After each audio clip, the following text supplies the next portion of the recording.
Time bulletin లోకి వెళ్లే ముందు ఇప్పటి వరకు 6 బ్రేకింగ్స్ ఏంటో ఒకసారి చూద్దాం.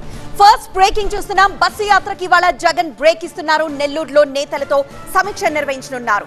మేమంతా సిద్ధం బస్సు యాత్రకు ఏపీ సీఎం జగన్ బ్రేక్ ఇచ్చారు.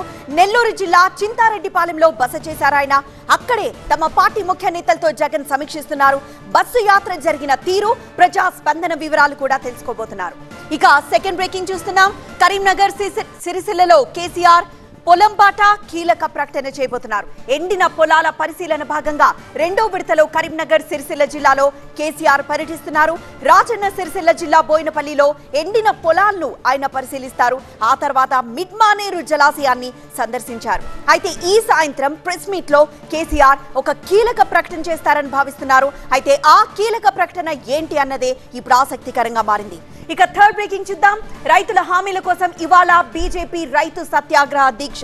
ఒకవైపు కేసీఆర్ పొలాలను పరిశీలిస్తున్న వేళ బీజేపీ కూడా రాష్ట్ర వ్యాప్తంగా సత్యాగ్రహ దీక్షలు చేపడుతోంది. 500 బోనస్, 2 లక్షల రుణమాఫీ వంటి రైతులకు ఇచ్చిన హామీలు నెరవేర్చాలని కాషాయ దళం కోరుతోంది. ఇక ఫోర్త్ బ్రేకింగ్ చూద్దాం. కాసేపట్లో కాంగ్రెస్ లోక్సభ ఎన్నికల మేనిఫెస్టో విడుదల కానుంది. కాంగ్రెస్ పార్టీ ఇవాళ ఢిల్లీలో తన లోక్సభ ఎన్నికల మేనిఫెస్టోని ప్రకటిస్తుంది.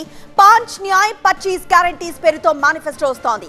30 లక్షల ఉద్యోగాల కల్పన అనేది ఇందులో హైలైట్ అంటున్నారు. ఆ డీటెయిల్స్ కూడా చూద్దాం.